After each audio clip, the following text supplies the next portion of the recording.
It seems that DLC is becoming a mainstream thing for Pokemon games now. Then again, one could argue that Ultra Sun and Ultra Moon were just overpriced DLC that really only added a new Pokemon form and the existence of Team Rainbow Rocket. Well, and I guess the option to actually battle those Spearow with your starter at the beginning of the game before winding up in the same exact position as you did without it in the original games. I will not take arguments on this. However, I'm weirdly actually excited for the DLC this time around. Sure, just like in Generation 8, I wish this DLC was, I don't know, just the regular post-game after beating the main one or something. This time though, thanks to Scarlet and Violet actually being games I really liked, I'm willing to spend more money on it because I actually enjoyed it. The Teal Mask DLC has also revealed the return of some Pokemon I really like coming back, like Crawdaunt.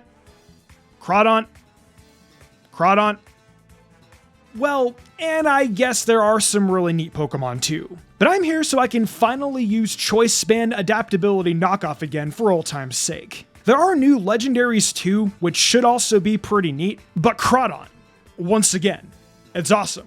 However, despite my excitement, there are some Pokemon I feel that we're missing. Pokemon that aren't making it in the DLC at all. So here are my top 10 Pokemon that should have been in the Scarlet and Violet DLC.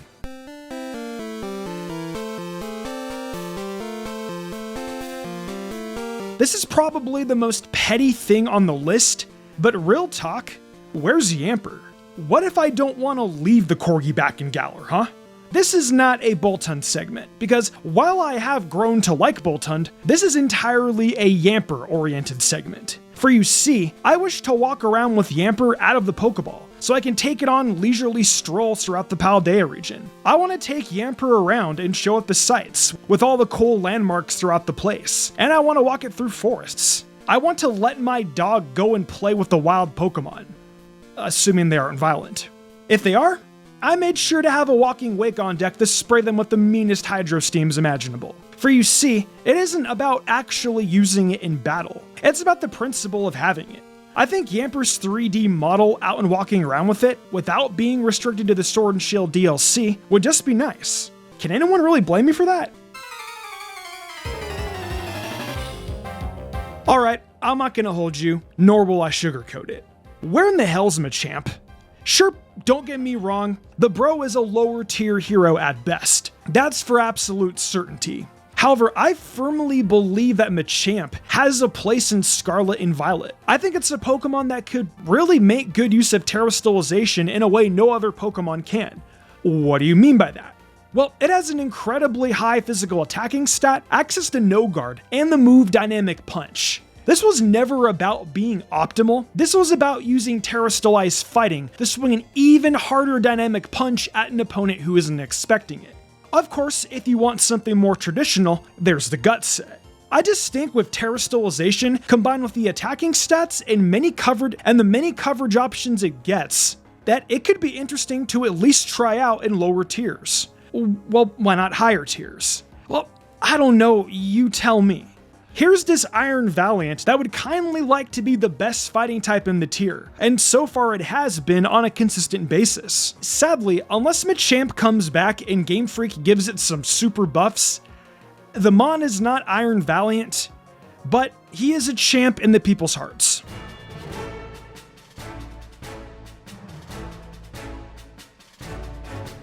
Man, Roseraid really continues to get the short end of the stick, doesn't it?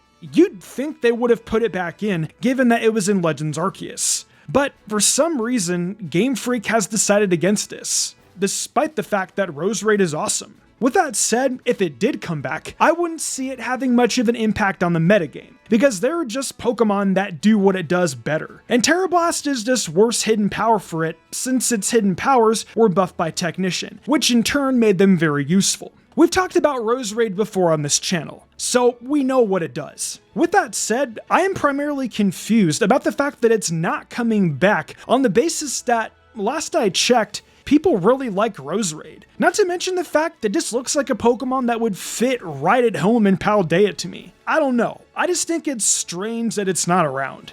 Well, then again, at least we're getting Vileplume and Blossom back, so I'll take what I can get.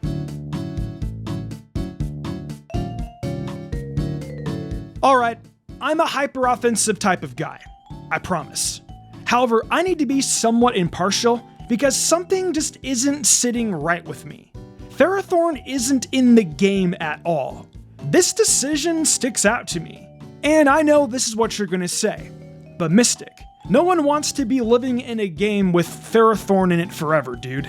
And yeah, that's a fair point. Therathorne is one of those Pokemon where not many people like seeing it. However, I would like to make the argument that with Sun being the best weather in the game right now, Rain needs all the defensive backing they can get their hands on to try to keep up. A lack of Therathorne is a massive blow to the defensive integrity of Rain teams, because something needs to be able to come in and resist both of Walking Wake's stabs. Sure, switching into Flamethrower sucks, but it's the best we got. Well, the best we could have got. Yeah, it's another Stealth Rocker and Spiker type of Pokemon, but I see it actually playing a little differently in Gen 9. With the amount of hazard setters at our disposal, I see a reality where Therathorne does more stuff involving Leech Seed, Thunder Wave, Knockoff, and stuff like Gyro Ball and Power Whip. Some sort of mix of defense and offense to try to both stave off the powerful creatures in Gen 9 while also keeping itself healthy. Access to Body Press also gives us another King Gambit answer, and Iron Barbs plus Rocky Helmet gives us another means of punishing Hisui and Samurott.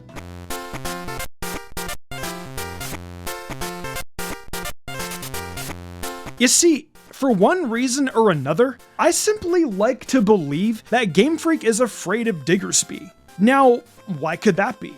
Clearly, it's just some low-tier Pokemon who doesn't really accomplish much, even with huge power and access to Earthquake. And yeah, you'd be right. If Diggersby wasn't actually a bit of a menace. Let me explain myself really quickly, for those of you who don't quite understand what this creature here is capable of. We've gone over the fact that it's got huge power, but we've never gone over the fact that out of all the huge power Pokemon in the game, it's the fastest one.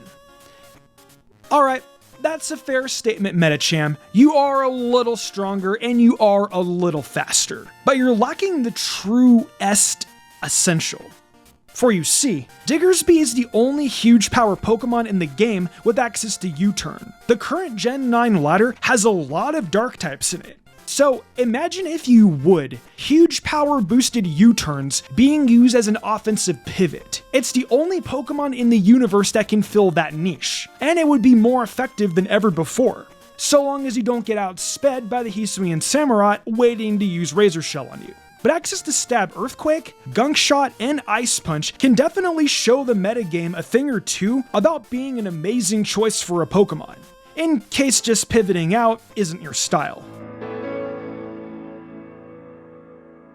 Now, I know that Scarlet and Violet already has enough good dark types.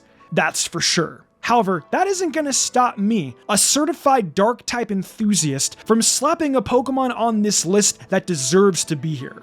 The fact that it couldn't be transferred from Sword and Shield, and now the fact that it isn't even data mined to be in the DLC, might just be one of the biggest assaults on my heart Game Freak has ever committed. Where is the Goon?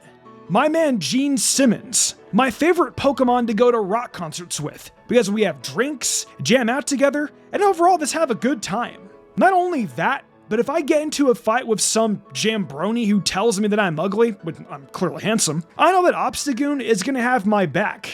The point is, this is one of the most reliable Pokemon you can have around, and it has the repertoire of being the third fastest Guts user, only behind Swellow and Raticate. But it has something that these two don't, and that's access to extreme speed. Is what I would be saying if Game Freak wasn't a bunch of scaredy cats. You're telling me that you're gonna give extreme speed to Hoenn Noon, but not to the Galarian version? Were you all really so scared of it having Guts boosted priority that you had to actively nerf Galarian Linoon? Crazy. Anyways, it gets Facade, Gunk Shot, and Knockoff along with some other neat stuff. Bring it back. Please.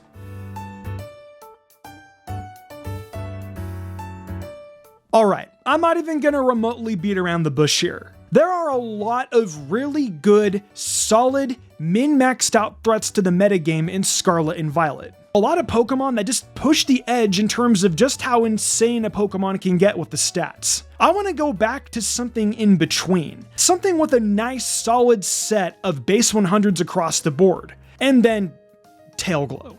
Yeah, that's right. I want Menifee back. I don't care how little sense it would make. I firmly believe that Menifee would be an actual welcome addition to the metagame, if not the boost that Rain might just need. Hydration will let it pull off rests like it used to, and its base 100 speed tier lets it do a lot more than one may think. It can outspeed Landorus, Great Tusk, Goldango, Glimmora, Baxcalibur, Samurott, and Heatran, and then threaten them with stuff like Hydro Pump and Dazzling Gleam. It doesn't even need Energy Ball or Ice Beam that badly. Just Hydro Pump, Dazzling Gleam, Rest, and Tail Glow. And a decent chunk of the slower but bulkier metagame will be running in fear of it. You run Energy Ball if you just really hate Dondozo, because by simply existing, you threaten to erode Garganacl. And then Toxapex? Just set up Tail Glow on it and rest off its status, only for hydration to wake you back up for another round. Amoonguss? Yeah, maybe just switch out on that one. This Pokemon, despite being small, adorable, huggable, and marketable, is a wall-breaking machine. But not just any wall-breaking machine. No. Look at those solid base 100s. This thing can live a hit or two before dropping, and that's what makes it worth running. It's got that perfect blend of offense and defense, and it's got a really good typing too. Now, would it even need to use Terra? No, not really. But all I'm saying is that Terra Water Hydro Pump in the rain after a Tail Glow threatens your favorite wall.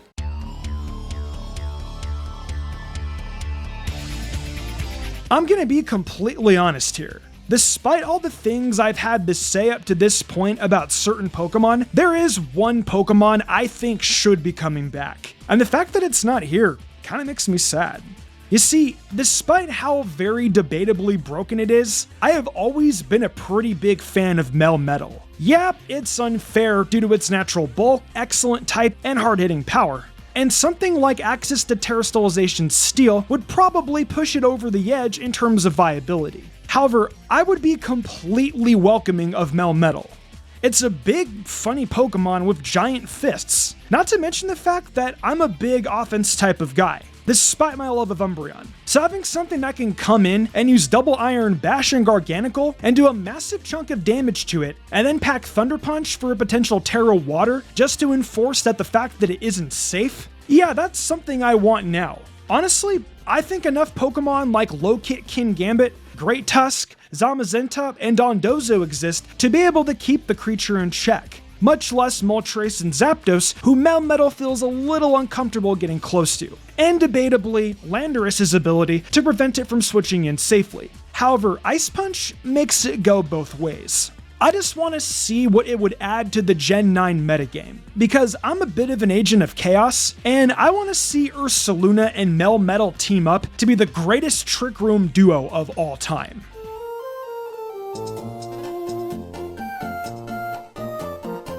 You know what's a crime? The lack of Alakazam. I checked up and down through the confirmed Pokemon, and there is no sighting of this poor spoon-holding lad. You'd think that with the Pokemon Home update, that he would be transferable from Arceus, or maybe he would return with the DLC. It is Alakazam after all, one of the most iconic and memorable Pokemon of all time. How in the heck is it not in the DLC? There's always the off chance that they didn't want to bring it back because one of its signature moves is Teleport, which they removed from the game. But that would be pretty dumb. I would like to think that that could not possibly be the reason. Surely, they just give it Confusion early or Psywave or anything that replaces the actual move Teleport and puts it back into the game. I'd go over what it does competitively, but I think we all know what it does. It's the fast special attacker that has solid coverage options and is an excellent late game sweeper. Perhaps though, is it possible that they're afraid that Terastallization would push it over the edge? Giving it the ability to change into a fairy and use Dazzling Gleam might be what just makes it too good. That definitely is a possibility.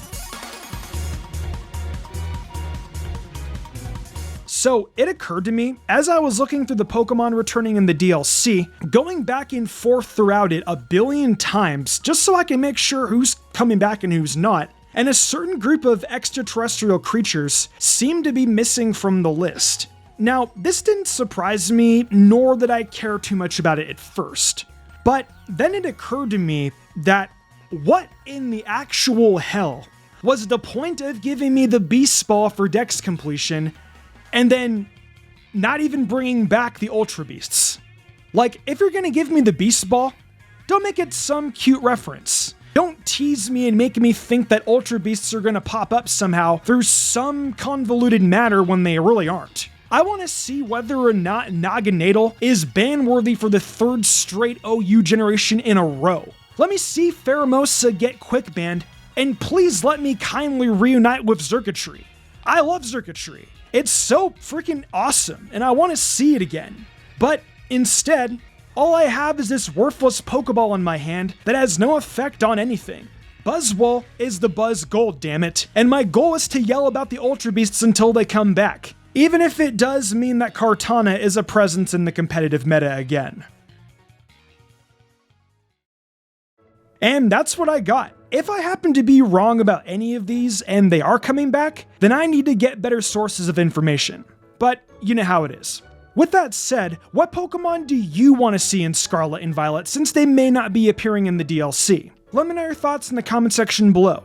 Also, if you guys are wondering why I haven't talked about Swellow, I'll get to that in the underrated type videos, because we have some news about that I need to share soon.